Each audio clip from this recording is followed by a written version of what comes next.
The second was to reply to the dispatch forwarded from New York, and was as follows: Paris, July 4th, 1815.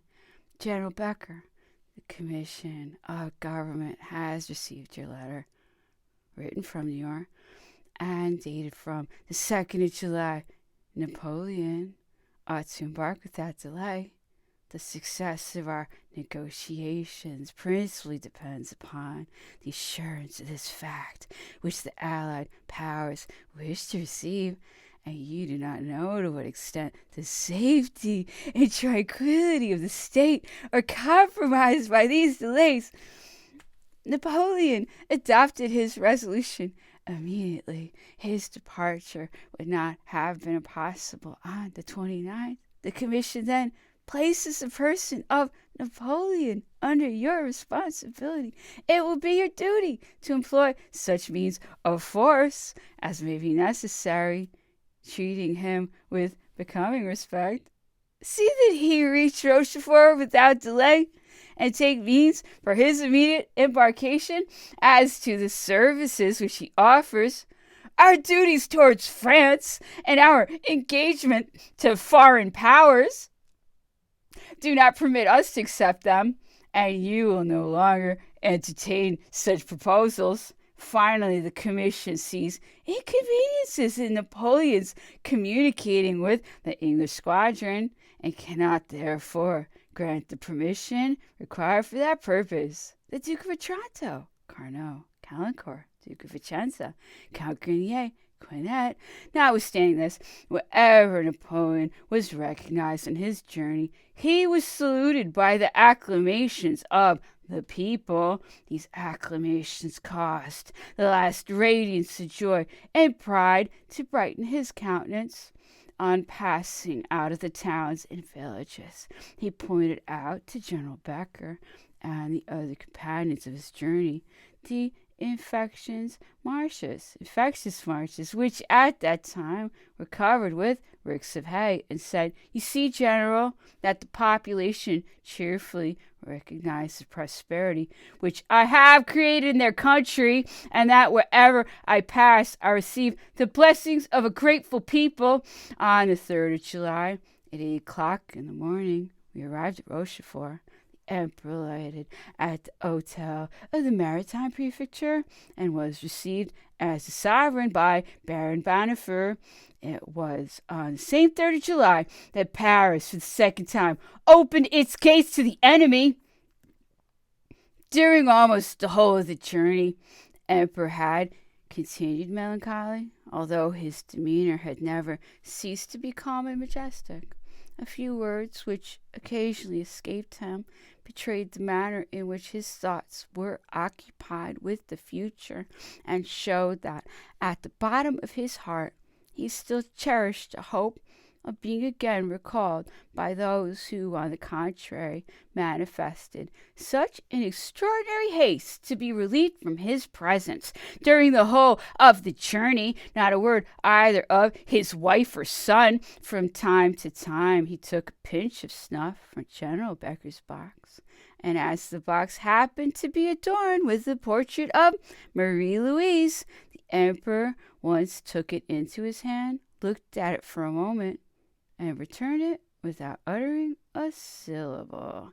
The arrival of Napoleon produced a profound sensation in the town. The whole population was immediately in movement, and filled the gardens of the prefecture with cries of "Vive l'Empereur!" These cries were repeated with so much frequency and earnestness during the whole day, and in the evening the Emperor thought it his duty to yield to these prolonged marks of affection, and appeared on the terrace, accompanied by the Maritime Prefect and his suite.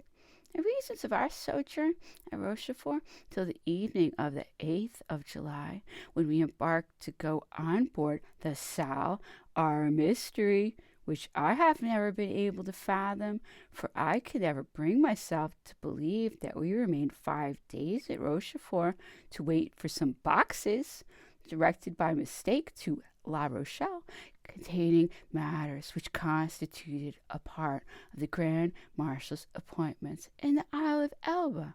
But what is still more inexplicable is that these same boxes never reached Longwood. On the 10th of May, 1821, they had lain 5 years and a half at the customs house in St. Helena, addressed to a person in the suite of the Grand Marshal, as is proved by a letter of that date written to me by Sir Hudson Lowe, asking whether he should cause them to be delivered according to their address, in consequence of the application which had just been made concerning them, or whether he should consider them as part of the Emperor's personals and send them to me. My answers could not be a matter of doubt. The contents of these boxes were not compromised in the inventory which I had received, and I had therefore no legal right to receive them. I'm ignorant what became of them. It will be remembered that 2 frigates had been placed by the Provisional Government at the disposal of the Emperor. They were the Sal and the Medusa. The frigates were anchored under the protection of the batteries of the Isle of Aix and under the command of Captain Philibert, whose pennant was hoisted in the Sal. The Medusa, Captain Poney, was placed under the command of the captain of the Sal. On arriving at the Hotel of the Prefecture, a council was called by the orders of the general, but conformably to the desire of the Emperor. It was composed of superior officers, military and naval, among whom was Admiral Martin. The question to be discussed was the safest course to be adopted to ensure the Emperor's voyage to the United States. It was unfortunately too late. Since the 29th of June, the English cruisers off the coast had been doubled, and it was unanimously decided that it was impossible to leave the harbor without falling into the hands of the enemy. Other means were then thought of and proposed. General Lallement was commissioned to go and sound dispositions of Captain Baudin, who was in command of the Bayadere at the mouth of the Gironde. He brought back the assurance that the captain was devoted to His Majesty, would receive him with the highest distinction, and placed his corvette at his disposal. At the same time, the naval officers of Rochefort offered to act as a crew of a small sloop belonging to a Danish merchant, who was father-in-law of one of them, named Besson, or, if the Emperor preferred it, of 2 Chasseurs, with which they would attempt to convey him to America. The embarkation was proposed to take place during the night, and these brave young men entertained neither doubt nor fear. Count Lascazes was commissioned and empowered to arrange the whole affair with Lieutenant Besson on behalf of his father-in-law, and to provide all the necessaries of the voyage. These parties signed an agreement in the form following: agreement with between Count Lascazes on the part on account of whom it may concern, and Lieutenant Besson of the Imperial Navy on the other on account of Mr. P.P. Dorfendorf, a native of Denmark. We, the undersigned, mutually engaged to abide by the articles hereinafter stipulated, and express our acquiescence by our hands and seals. Count Lascazes agrees on his part to place the sum of 25,000 francs at the disposal of Mr. Besson, provided the latter fulfill all the conditions hereinafter stated, article by article. Article 1. The Count Lascazes places the sum of 25,000 francs in cash at the disposal of Mr. Besson, for which Mr. Besson is to be accountable to Count Lascazes without interest at whatsoever period the whole sum may be returned. Article 2. Mr. Besson binds himself to Count Lascazes to fulfill the following conditions by means of the ship Magdalene of 90 tons, sailing under the Danish flag, belonging to the above named Mr. P.P. Fruel Doffendorf, of which he is a consignee. Article 3.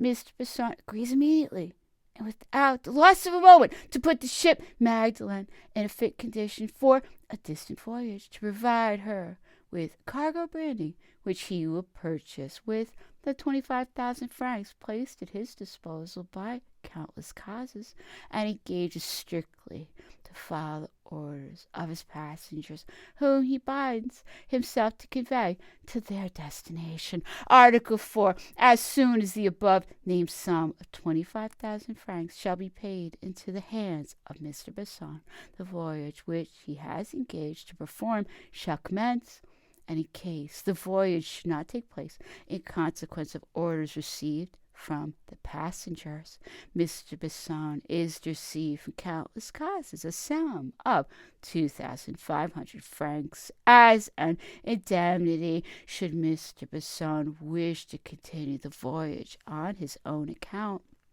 which he is at full liberty to do. The sum of 2,500 francs is not to be paid.